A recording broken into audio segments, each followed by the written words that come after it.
Well folks, as you can tell out behind me here, it's pouring rain, so I'm inside the tiny house and I'm just going to sneak around all these ladders and insulation here because that's what I'm going to be installing.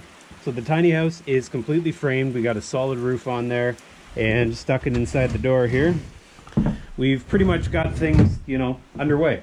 All I got to do now is get this thing insulated, get some vapor barrier on, and then I'm going to be looking at the interior finishes. So going really well. The insulation I'm going to be installing today is from Owens Corning. Nothing special here, just your typical pink fiberglass insulation. A little dark in here, so we'll make the best of it. But the walls are made out of 2x4s. The ceiling is made out of 2x6s, as is the floor. So I've got a mixture of insulation. 2x4 wall, 2x6 ceiling, that's the goal here. Before I go ahead and put the insulation up on the ceiling though, or the underside of the roof, what I'm going to do is install these things. And a little hard to see here, but basically what they are, they're styrofoam, and I'll pull one out in a minute, but they're going to go up and allow for air to move from the soffits all the way up to the ridge vent. These are just found at Home Depot, so that's where I got everything from. So less talk, more work. I'm going to get after it here. You guys have any questions at all as you go, put it down in the comments below, and after I get done, I'll give you a once-over of how things went. So here we go. Alright, so I'm up in the loft here, just about ready to install these vents. As you can see, they're basically glorified egg cartons. Made out of styrofoam. Duravent is the company. You can buy them at Home Depot here in Canada. But I'm probably going to have to trim them. Well, maybe not. And the reason I thought I was going to have to, these are designed for 24-inch spaces between your rafters. However, this is not an 1.5 inch piece of lumber, which you'd buy at the lumber mill. This is a 2-inch full-size piece of lumber. So technically it should be 1 inch too wide. But looks like it's going to work nonetheless. So I think I'm going to start right at the top. And try to sneak this up there. There's lots of nails obviously, so it's going to get holes in it, which is fine. Get on up in there.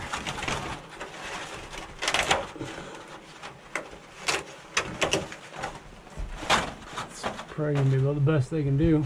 Anyways, the main goal of this is just to make sure when I push the insulation up against the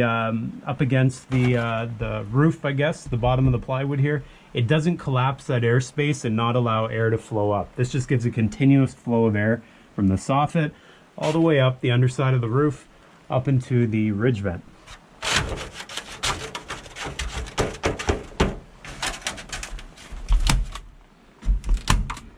Kind of flimsy. That's my first impressions of it. These are kind of flimsy, so I'm gonna have to be careful I don't damage them all to heck. That's that. Yeah, so I'm gonna have to trim the bottom ones. I'm probably just gonna go do all the top ones to start, take a quick measure, cut them on the ground here on the floor, and then go from there. So I don't know if I really need to staple them all that well. The insulation is going to hold them up into place. So we'll probably just put the odd one up here. Good enough for me. Okay. So this is pretty easy. Well folks, as you can tell, I got the gloves on, long sleeve shirt, and I also have the dust mask on. Reason being, I'm about to put some insulation into the walls. The walls around the exterior are 2x4 walls, so I've got 2x4 by 16-inch opening. Pink insulation, gonna put that up, already started here. And as you can see, it's a bit of a nightmare, so gonna keep moving so I can finally get this place cleaned up and buttoned up. So gonna go ahead, put some insulation in behind the wood stove and go from there. So here we go. All right, so when I'm putting this stuff up, the main thing I'm trying to do is not to compress it. So I'm just pushing it on the edges. See how I'm just pushing it on the edges there?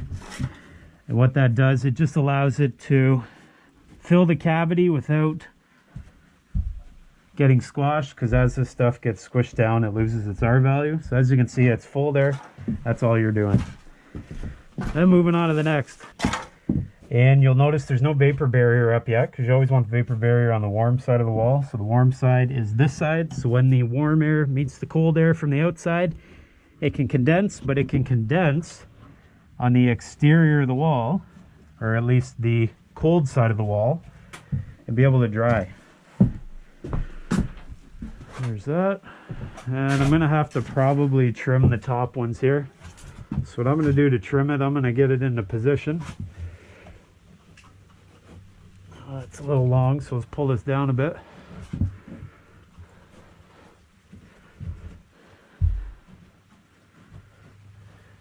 Like so. And I'll just come along with my knife. And you always want it to be a touch long because you want it to fully expand to fill the void. I'm just going to use this cross member here, cut it like so, and tuck it in. That's that. And I'll move on to the next. Get all my junk out of here.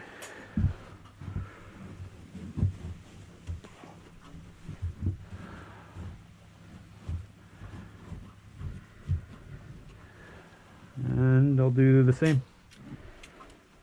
The reason you'll want to compress it in there, as I mentioned, loses its R value, so it's always best to cut off any little bit of extra. Tuck it in and make sure it's not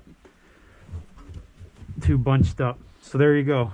As you can see, it's flush with the outside of the stud, and so when I put the vapor barrier up, it'll create a nice full void, giving me maximum R value. So that's it. I'm going to continue. Got this wall almost all done. Got a few upper pieces there. They don't fit a full bat. So what I do is any scraps I have from cut-offs, I'll probably fill those in. So that's that.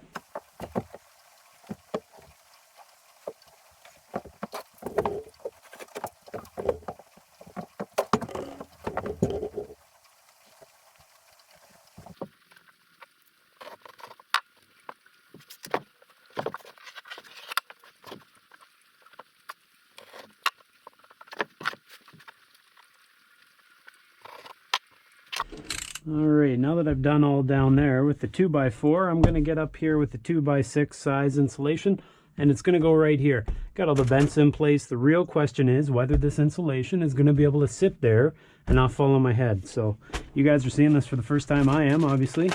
So let's see what happens.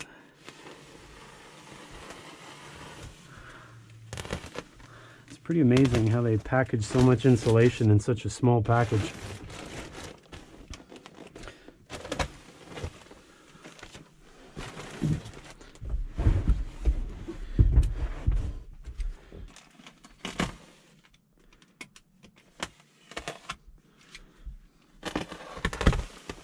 Ole.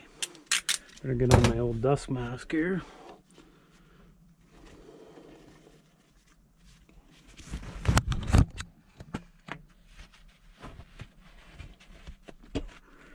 Feel itchy already. Okay. Let's see how this is gonna go. Hopefully well, but I tell you, this is expanding. Holy smokes.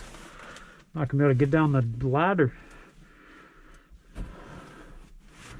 Okay, stay there. Oh my God. It's taking over. Better stay in place. I got nowhere for it to go if it doesn't. Okay.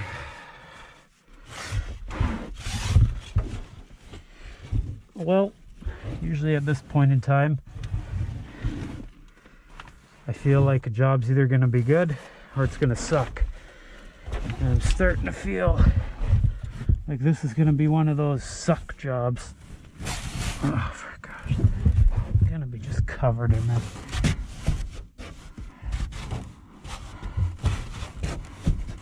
Okay.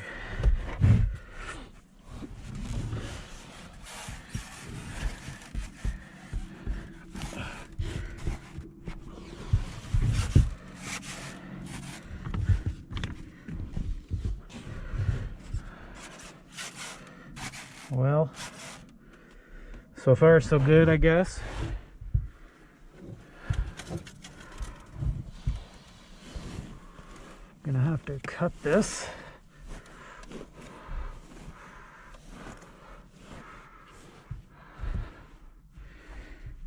Usually it's at this point in time I realize I forgot my knife, but I must be getting older and wiser because I remembered it. See if we can do this right the first time.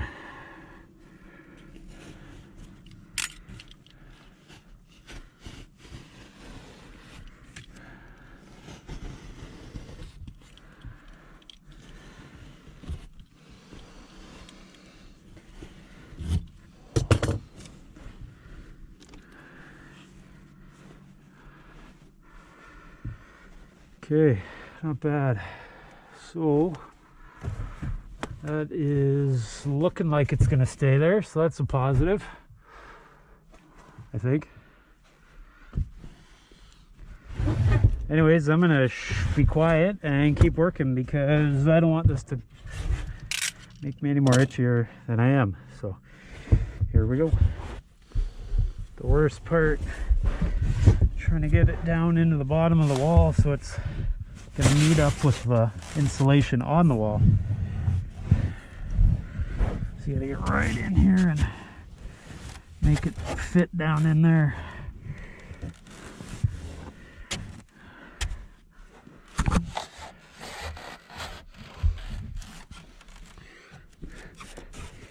It's like a giant pillow you don't want to touch, as I basically cover every part of my upper body and lower body and the junk. Oh well. Okay. Jeez, this is rotten.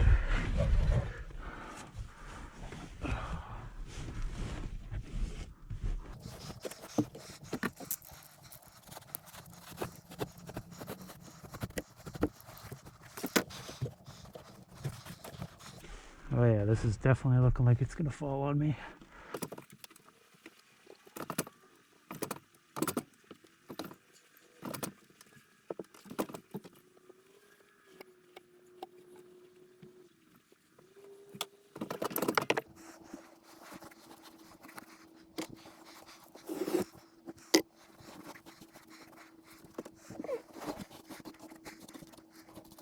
Well, let me get this darn mask off. Alright guys, as you can see behind me, I'm done. Thank goodness. This was a horrible job. Kudos to those of you who are insulators. This is not something I'd want to do all the time. Got it done nonetheless. I don't know if it's professional quality, but we got it done. Looks pretty good to me. So next thing we got to do is we want to put up the vapor barrier, and you got to remember the vapor barrier always goes on the warm side of the wall. Prevents water vapor. Okay, so we're going to put that up.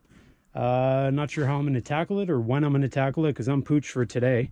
But that's what's heading up next. We're going to get that up on the ceiling probably, work our way down the wall, get all the seams sealed up so that it can be as airtight as possible. Keeping in mind this is just a tiny house. I'm not too worried about the overall R value because at the end of the day I got a really big wood stove here and I'm going to cook in this place if I get it too airtight. Plus the wood stove needs air in order to function. Last thing I want is to have to leave the window open all the time just for the wood stove to keep lit. So that's it. I'm out of breath. It's real humid out here. Appreciate you guys watching. In the meantime, make sure you check out all the other videos dealing with this tiny house. I got a whole bunch of them dealing with everything from the tractor to the sawmill, making lumber for this place, framing, putting in windows, etc., etc. For those who've been around the channel for a while, appreciate you guys watching. And for those who are just joining me, appreciate you being here. And just one last thing, guys, if you haven't figured it out already, many channels are always after you to subscribe. I'm going to ask you nicely, if you wouldn't mind, hit that subscribe button. It's somewhere down below. And in the meantime, take care and we'll see you all next time.